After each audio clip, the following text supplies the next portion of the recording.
Bonjour et bienvenue dans ce flash d'information.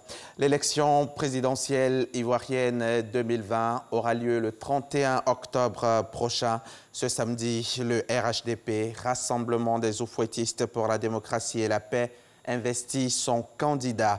Militants et sympathisants du parti se sont donné rendez-vous depuis très tôt ce matin au stade Félix Houphouët-Boigny dans la commune du Plateau. 100 000 personnes sont attendues selon les organisateurs. Nous avons des reporters sur place au stade Félix Houphouët-Boigny, notamment Herman Guivet. Herman Guivet que nous avons pu joindre. Alors Herman, dites-nous, qu'est-ce qui se passe au stade en ce moment, à l'heure qu'il est?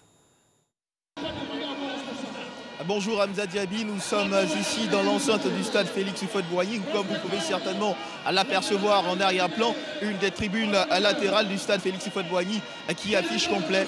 Ce que nous pouvons vous dire depuis que nous sommes arrivés, ce matin ici dans l'enceinte du stade, la cérémonie d'investiture n'a pas encore véritablement commencé, mais le comité d'organisation s'occupe à chauffer à blanc la foule, une foule de sympathisants, des militants du RHDP qui ont voulu par cette démonstration montrer à la face du monde qu'ils sont avec le candidat du RHDP. Nous avons pu assister également à l'arrivée de quelques officiels, quelques membres du gouvernement auxquels nous avons pu arracher quelques mots et ceci confirme effectivement leur désir et leur volonté de conduire leur candidat jusqu'à la victoire à l'élection présidentielle d'octobre. Ce que nous pouvons vous dire, c'est qu'en attendant que la cérémonie puisse commencer, le comité d'organisation travaille à lancer des messages de mobilisation, rassurer les militants sur les dispositions sécuritaires prises par le comité d'organisation pour justement assurer leur sécurité. Voici le point que nous pouvons vous faire.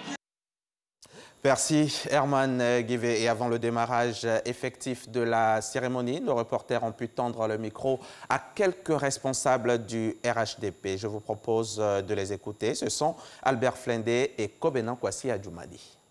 Effectivement, la journée du samedi 22 août, c'est vraiment la journée de la consécration parce que nous, non seulement nous les cadres de l'Ouest et du Tonkoué en particulier, nous, les responsables politiques du RHDP de l'Ouest et de la Côte d'Ivoire, nous sommes venus effectivement pour démontrer à la face du monde que le président Alassane Ouattara est notre candidat.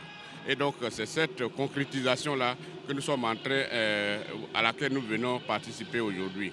En tout cas, je voulais dire merci aux militants, je voulais dire merci à tous les cadres de l'Ouest qui ont vraiment pris leur part pour pouvoir participer à ce rassemblement, à cette fête, qui démontre bien effectivement que nous sommes prêts pour gagner au premier tour des élections du 31 octobre. C'est ça le RHDP. Les gens ont fait croire que nous avons reporté la cérémonie. Toute la nuit, on n'a fait que nous appeler et vous venez de vous rendre compte de l'évidence. Le RHDP, c'est une réalité. Et voyez-vous tout ce déferlement, toute cette mobilisation. Il y a plein de militants qui sont restés dans les localités, faute de véhicules. Et je crois que la réalité est là. Nous sommes heureux et fiers de nos militants qui sont mobilisés, qui sont engagés et qui n'aspirent qu'à la paix parce que nous sommes des oufouettistes. Bravo donc à tous ces militants qui sont venus de partout, à toutes ces femmes mobilisées pour la cause de la paix et aussi pour la cause de notre candidat.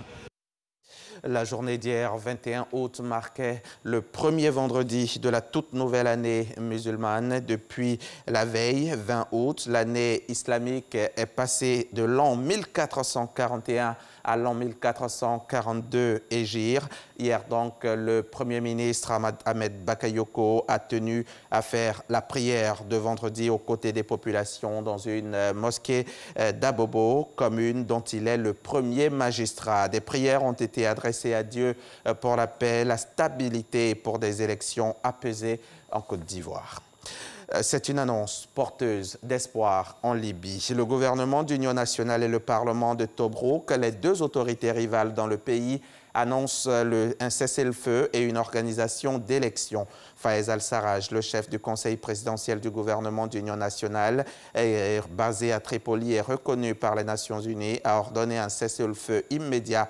Il a également appelé à la tenue d'élections présidentielles et parlementaires en mars prochain.